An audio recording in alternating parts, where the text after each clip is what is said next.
So it feels weird to ask, are there quality checks that happen in this stage? Like how are they making sure, because especially if you're not doing any mechanical mixing, how do you make sure that you're quote unquote in spec every time across the board?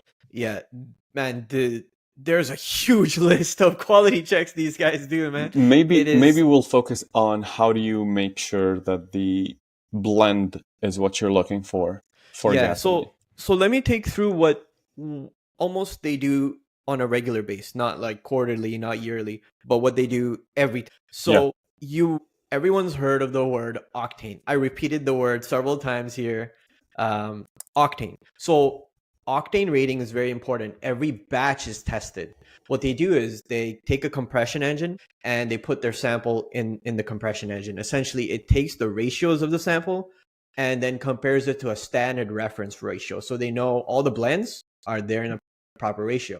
So, and then you've been saying octane. What's the high octane, low octane? What's the purpose of that specifically in gasoline, and why do certain cars require high octane versus others?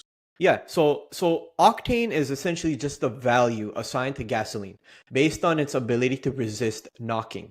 Now again, Hmm. knocking is another jargon. Knocking essentially is resistance to premature ignition. So you want the fuel you're adding into your engine to combust and ignite at a specific rate. Some Yep. fuel is lower in quality, so it ignites before the rate that it needs to run at. And the better fuel ignites at a specific rate, slower burning rate. And so all that essentially is resistant to knocking. And premature ignition, you don't want premature ignition to occur because it creates incomplete or inefficient combustion Inefficient, rates. exactly. Yeah. Yeah, and it causes overheating on your whatever your fuel system engine or whatever, and over time it also causes mechanical damage. So Because yeah, you're essentially looking for your gasoline in the internal combustion engine. If I'm thinking through each of the cylinder, you have this piston that's compressing the gas before it ignites it with those spark plugs. You're essentially looking for it to ignite at a specific pressure. Otherwise, you're not going to get the optimal efficiency in your engine. that's exactly right. That's So exactly that octane number, is that what the 8793 right. number Yeah, is that what that is? So the higher the that's number, exactly the what that is. higher. So Yeah. Yeah. yeah, you're right. That's exactly what it. Regular gas is 87, mid tier gas is 90. The premium is almost they what is it 91, 94. And so some engines require premium gas because that's how it functions. Our poor people like me do 87 gas, and You just said you that's have an EV, so I don't know how poor you are, but we can continue. economical decision. Yes, But yeah, yes. so that's the number, right? That's the number. It's octane refers to the ability resisting premature ignition. Higher the number, better the gas, better the fuel. So the higher the number, the higher the resistance to premature ignition, the Correct. higher the efficiency. Does it refer to anything like 87? Is that a specific factor or a metric that it's referencing? So essentially, the numbers mean it's almost like a blend ratio. So essentially, 87 means it's 87% one hydrocarbon, and then the other percent of the other hydrocarbon. 90 exam is again the blend of 90% versus the other thing 91, 94, etc. So essentially, it's a So it's a blend of blend ratio, two essentially. It's hydrocarbons. just a blend ratio. Yeah, Okay, correct, okay. correct. There's a lot of other like very important things they do. One is vapor pressure. This is measured because vapor pressure determines emissions. There's a specific analyzer unit they use. Fuel is placed in a sealed container and then heated.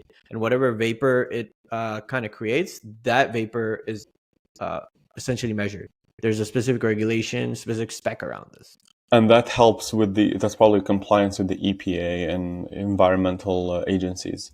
Okay. Yeah, yeah. And then next is evaporation. So gas evaporates at a specific rate. So there's a specific curve on heat and evaporation. And what they'll do is they'll take their gas sample and they measure it that, hey, it evaporates at this temperature at this rate. And essentially, this check ensures controlled, consistent combustion rate. that the fuel is not combusting at random, points, that they can say, okay, my fuel is going to always combust in this range. And so that's what they're checking.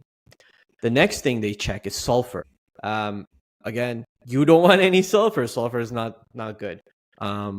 They measure sulfur content in the sample. What they'll do is they'll use an X-ray unit, throw X-rays onto the fuel compound, and they will measure their energy emitted. So if there's sulfur in it, they'll know how much energy is emitted back.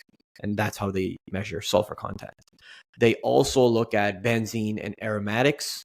Essentially, it reduces smog, and there's certain public health regulations on how much benzene and how much aromatics are in your gas. If you like that sweet smell in gasoline, oh, I love it. That's benzene. That's benzene. Okay, so what I'm smelling is benzene. Okay. To be honest, I really like the smell of gas. I don't know about you. A lot of people like it, I think. I don't know why. So that's what it is, right? This is what's causing that, sweet smell, is the benzene, the aromatics. And what they'll do is they use gas chromatography to know how much of these things are in it. Wait, so is that a specific ingredient that they add to make it smell like that?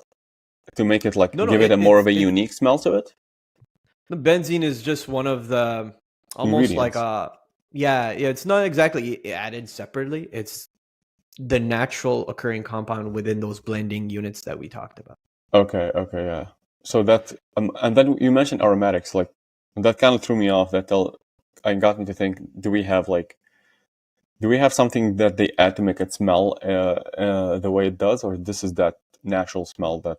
If you recall, I don't know if you recall organic chemistry. Benzene is circle, and the benzene, essentially benzene is aromatic. Okay, so it's the core ingredient, but also is what gives it the smell. Okay. Yeah. Okay. So gas chromatography is how they measure this, and they also do the same thing. You use gas chromatography for oxygen. If you recall, oxygenates like ethanol are added, right?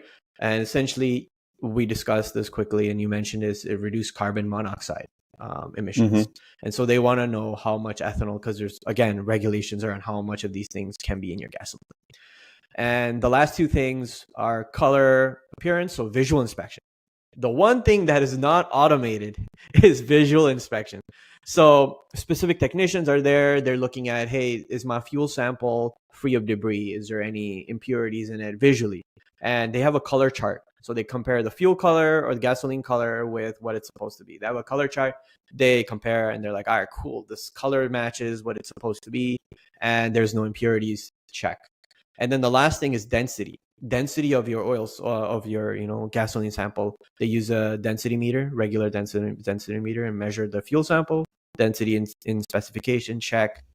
And those 8 things are the major things they look at in their quality checks for gas.